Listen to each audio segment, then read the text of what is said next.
seguimos en elgocho.com con nuestro invitado especial, el coronel don Antonio Guevara, porque dejábamos en el tema anterior dos cosas. Uno, en cualquiera de los sitios del Estado Bolívar, usted agarra y empieza a escarbar y hace un puñito y después lo lava y probablemente le salga una pepa de oro en cualquier parte del Estado Bolívar.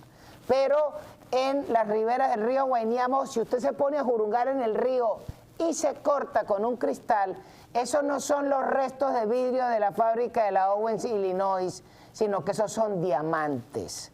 Entonces, cuando usted ve esa riqueza que está a flor de piel, pero que el que es el administrador, amo y señor de todo eso, es el cíclope, que es el general Osorio, y vemos que este sinvergüenza es el que le pasa la raqueta a todo el mundo. Allí están poniendo orden y será a la americana, pero lo están haciendo y algún día tenía que empezarse por algo, es mi parecer.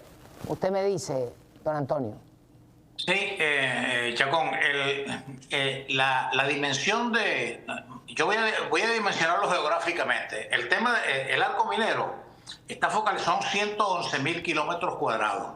Pero esos 111.000 kilómetros cuadrados tienen un área de influencia que abarca, en primer lugar, el estado Bolívar, que es la ubicación principal del arco minero. En segundo lugar, más abajo, el estado Amazonas. A eso le sumas también el estado del Tamacuro y le pegas luego al lado también al estado Apure. Eso es lo que llaman, eso formó parte inicialmente de un proyecto que inició la revolución, que se quedó en veremos, que se llama el eje Apure-Orinoco. A propósito, no hay nada original de eso. Eso venía de Jaime Lucinchi. Sí, eso lo inició realmente Caldera con un plan, una política pública que se llama la Conquista del Sur, que también quedó en veremos. Lo trató de seguir Lucinchi, pero realmente eso se quedó allí, porque eso es un problema grave. Mira, estamos hablando de más de la mitad de la superficie del territorio nacional, porque el estado Bolívar, que es el estado más grande, el estado Amazonas que le sigue, el estado Apure y el estado del Tamacuro forman parte. Y le faltan Monagas.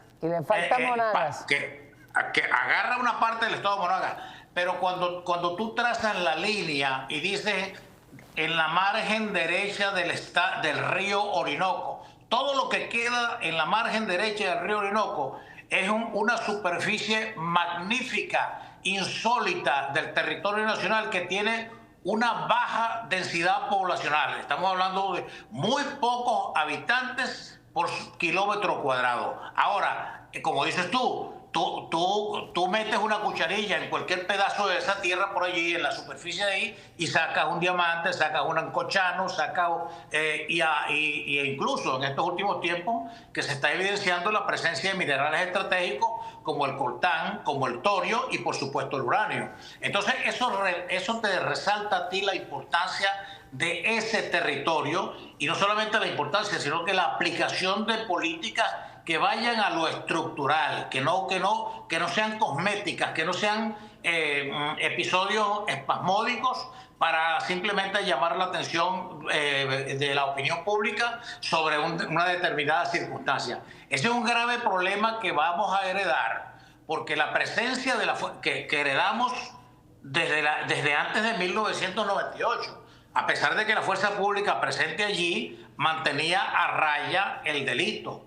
Pero el problema es que después de 1998 al delito se le alentó y se le empoderó, y entonces lo que hacían antes los militares presentes en la zona, ahora los militares lo que hacen es recibir la cuota, la alcabala, el precio del peaje que le paga el miembro del secretario, que el secretariado en esa zona manda, es una cosa que llaman el sindicato.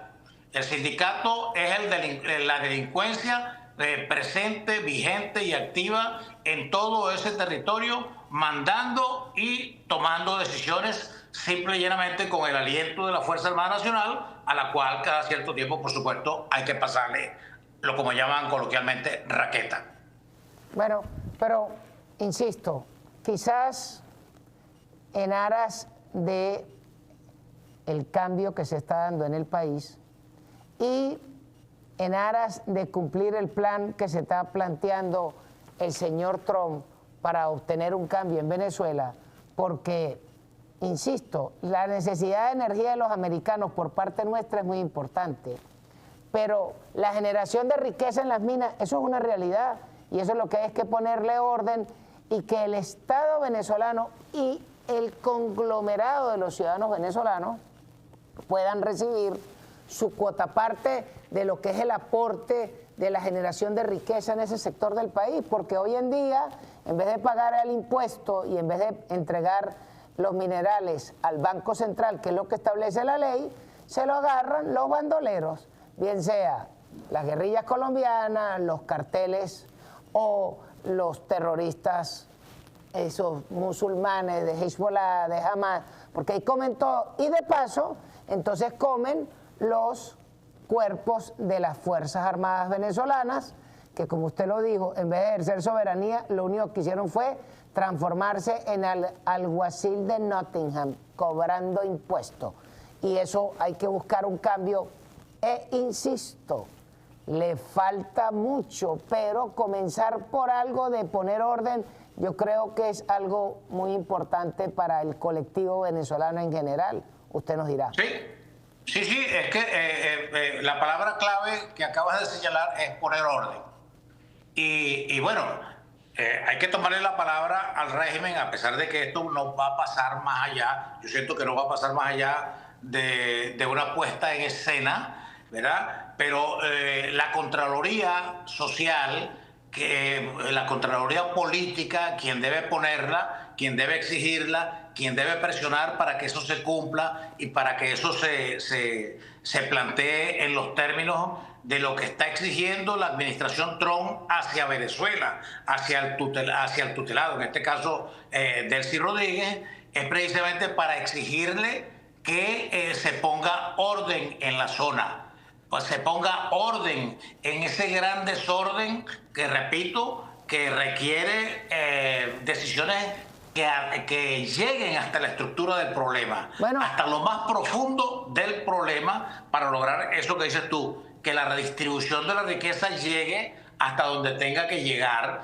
que es precisamente al más afectado, que es el venezolano de a pie. Ojo, ahí no solamente el venezolano de a pie estamos hablando de un gran problema también allí que afecta en primer lugar la biodiversidad, los recursos hídricos que se contaminan. Estamos hablando de algunas comunidades indígenas primarias que viven allí en esa zona. Por eso que te digo, el problema no es únicamente la minería extractiva. Ahí hay una serie de vectores que inciden allí que hay que solucionar. Por supuesto, el primario, el fundamental, el más importante, el que forma parte de la punta de la lanza allí, es la riqueza de los minerales, que es el que genera más billete, más dinero en lo inmediato.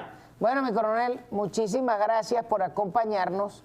Le volveremos a invitar a ver cómo se desarrolla este tema en el Estado Bolívar y a ver cuánto ha avanzado en el próximo mes. Vamos a comerciales y ya seguimos en elgocho.com.